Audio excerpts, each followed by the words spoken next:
Ah yes, this is the one that everyone has been talking about. Monte du... La Rosière, that's the one. Bravo! Ding, ding, ding, ding. Yeah, oh, great bell. It is Tour de France time. It is. The rides are ready, we are ready, and you, we are sure, are very close to being ready, but you will first need to watch this, our big GCN Tour de France preview, which will include all of the information that you need, plus, of course, our now infamous Kisses of Death, aka the GCN predictions. We're back at Le Bistro Pierre in our hometown of Bath, not just to drink their coffee, but also to talk over the key stages, the key riders, who is hot, who is not, and indeed also tell you where is the best place to watch the action. Yeah, well, let's get that last bit out of the way first, shall we? Because the best place this year to watch all the key action from every single stage is right here on GCN, over on our Facebook page, where we will have daily highlights. I'll also have some expert analysis there. Sorry, mate. I thought you were doing it. I see. Yeah. Okay. We'll have our own analysis over on the Facebook page there, plus key insights and exclusive insights from some of the riders there, and daily Kisses of Death. That's right. Each stage we're going to be predicting the winner of the following stage. So if you're into your betting, that's a surefire way to lose all your money. Dan, sorry, that's 42 riders that are potentially going to be cursed at this year's Tour de France. It is. Can we handle that level of can they? responsibility? Mate, it's going to be some race, isn't it? Let's start then with the route, which this year is 3,351 kilometres long, and they follow the now traditional format, which is 23 days in total, including 2 rest days, so 21 stages. They are divided up as follows. We've got 8 flat stages, 5 hilly days, 6 days in the high mountains, that includes 3 summit finishes, and then 1 individual time trial and 1 team time trial. That definitely adds up to 21 this time, does it, Dan? Because at the Giro, you were a little bit off. There were just 20 stages there. There were. I got that wrong. I've triple checked this time, and I think that adds up to 21. Good stuff. Right, well, it all starts in the Vendée region on the 7th of July, in Noirmoutier-en-Lille, to be precise, before just over 3 weeks later finishing on the Champs-Élysées in Paris. Now, as you can see from the map, the route this year is almost entirely on French soil, with the exception of a brief 15-kilometre skirmish over the border into Spain/the Basque Country. Stage 1, depending on the weather, and in particular the wind along the coast there, should finish in a big bunch sprint. And whoever wins that will therefore go into the first yellow jersey of the race. That sprint fest will continue then on stage 2, but already on stage 3, we've got that team time trial. It's 35 kilometres long and it's on some fairly undulating terrain. Yeah, potentially setting up some reasonably sized time gaps, you might think. Sky, one would imagine, are eyeing that one up, particularly after their recent victory at the Criterium du Dauphiné team time trial. Yeah, Sky will be confident that BMC will want that stage, won't they? Things head away from sprinters' territory on stages 5 and 6 and more towards the terrain for the puncheurs or maybe even the climbers. Stage 5 to Quimper has been billed as a mini Ardennes classic. That stage is constantly up and down, lots of short, sharp climbs, and they also even get their first taster there of some cobbles. Yeah, that's going to be one making the GC riders a little bit nervous, isn't it? They know that they won't be able to win the race on that day, but there's a reasonable chance that they could lose it. And then the following day as well, on stage 6, that looks like a particularly tough day out. It tackles the ascent of the Mur de Bretagne twice. Now, at only 2.6 kilometres long, an average gradient of 6.9%. It might not sound like much compared to what's to come, but the previous 2 occasions it's been used in the Tour, 2011 and 2015, we saw some time gaps, didn't we, on both those occasions? But still, the first real test uphill, kind of summit finish, isn't it? The longest stage comes on day 7, that's 231 kilometres. But despite the length, that looks like it should be the first of 2 consecutive days once again for the sprinters. But put a date in your diary for stage 9, Sunday the 15th of July, because the cobbles are coming to town. Oh, yes. Or at least the riders are coming to the cobbles. That stage is going to be a massive one, have no doubt, for the GC riders, because this year they include a whopping 21.7 kilometres of the rough stuff. Yeah, now before you say, well, there are nearly 60 kilometres of pavé in Paris-Roubaix, let's just point out that the last 2 times the Tour de France has gone over the cobbles, we've seen some significant time gaps, and in 2015 there were only 13 kilometres of pavé, and in 2014, where it was really significant, there were supposed to be 15 kilometres, and then 2 sectors got cut out. So it is going to be big. Yeah, weather was bad back in that year, wasn't Yeah. it? In fact, it's the last time we had wet cobbles really in a pro race, wasn't it, to some extent? Right then, I'm really excited about that Roubaix stage. I think it could turn things on their head before they even get to the mountains. But if you're more into your mountains, that comes after the first rest day. So stage 10 on the Tuesday following the rest day, because that stage finishes to Le Grand Bournon, which includes, gravel. Gravel! Actually, no, hold your horses, don't get too excited. It's 1.8 kilometres of gravel, and it comes just after the summit of the Monte du Plateau des Glières. Check it out, nailed that one. Which in itself actually is a pretty tough test. It's 6 kilometres rather at 11.2%. I'm definitely going to be watching. However, given that it comes quite early in the stage, it's not going to be significant for the overall race, or probably indeed for the stage either, is it? No. The following day, though, the mountains do continue, and we've got the first summit finish of the entire race. That being stage 11, it finishes up La Rosière. La Rosière, that's the one. Didn't nail that one. It's quite long, 17.6 k's at 5.8%. Never before been used at the Tour de France, although that day is a carbon copy from a recent stage of the Criterium de Dauphiné. Yeah, and then another one to put in your diaries. It's stage 12. It's Alpe d'Huez making its very welcome return, all 21 hairpin bends of it. It hasn't been in the race actually since 2015, has it? Which is quite a long absence for a race of it's normally for a every climb of 2 that years, calibre. isn't it? Yeah, that's right. But the overall 175 kilometre stage is going to be a big one. There's also the cols of the Madeleine and the Croix de Fer, possibly even one you could call the Queen stage. Yeah, I think you possibly could. Definitely another one to watch, though. Like you said, put it in your diaries.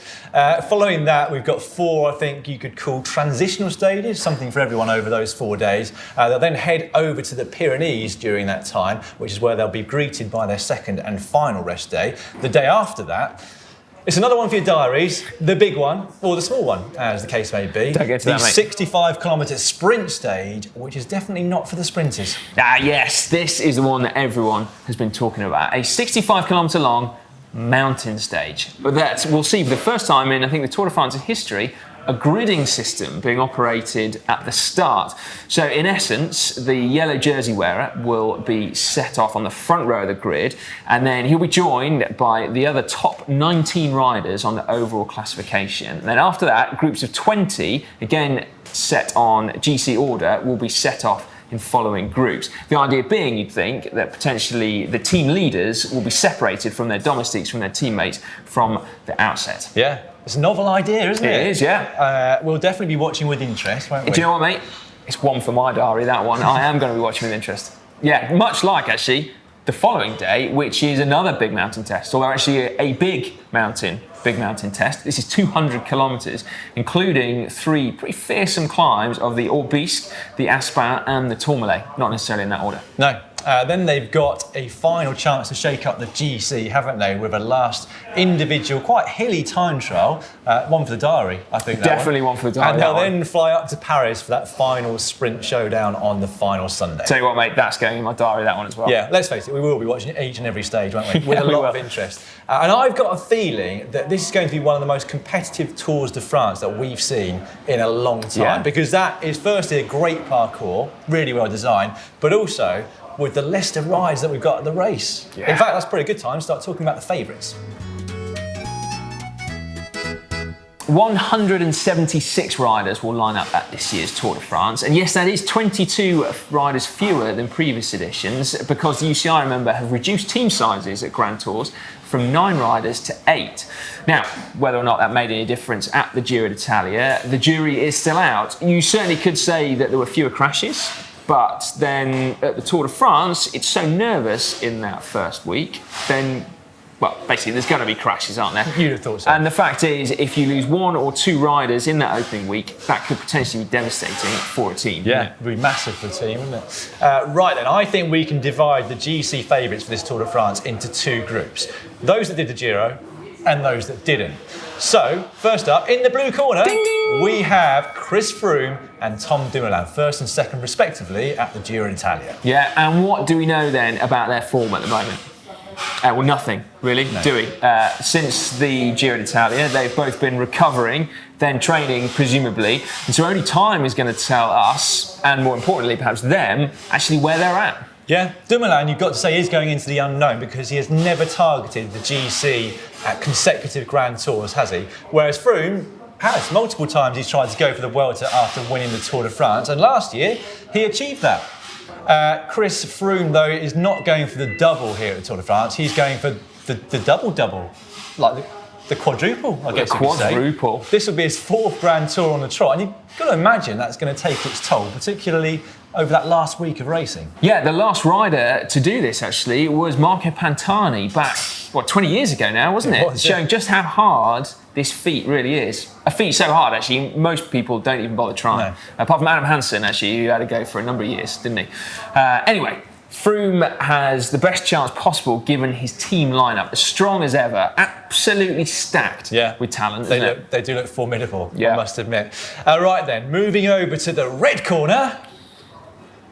Ding, ding, ding, ding. Yeah, great bell.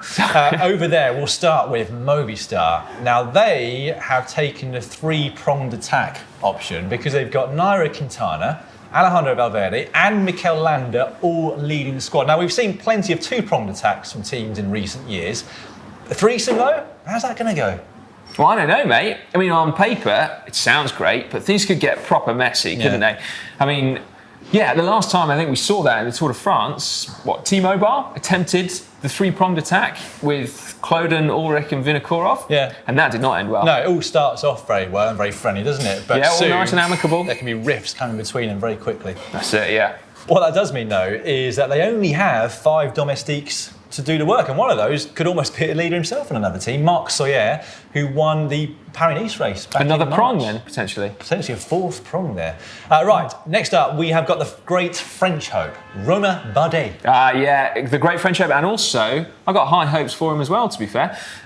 His team, Agile Desert Mondial, is going to be built entirely around him. He has focused completely on the Tour de France this year, and at 27 years of age, this is kind of his time, isn't it? Yeah, I'd be inclined to agree with you there. I think this is a big year for Romain Bardet.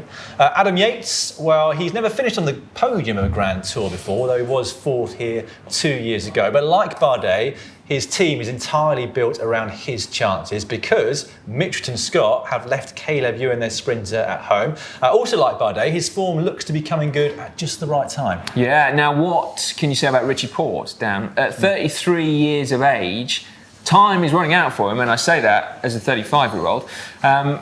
His best performance in a Grand Tour up to now has actually been 5th place at the Tour. And of course, he did crash out last year when he was looking particularly strong, but yet he's never delivered on the promise that he's shown. You wouldn't be surprised if he finished anywhere between 1st and 30th, would you? He could pull it off, he could equally crash out again. Right then, moving on. We've got the only other former winner of this race on the start line. It's the Italian, Vincenzo Nibali.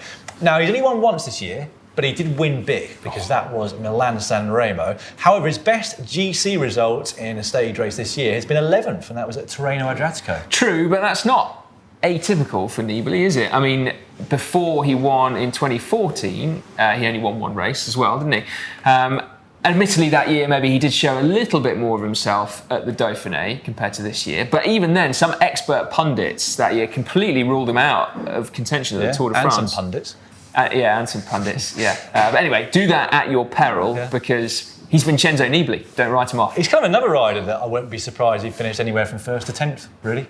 Right then, what about last year's runner-up, the Colombian from Team...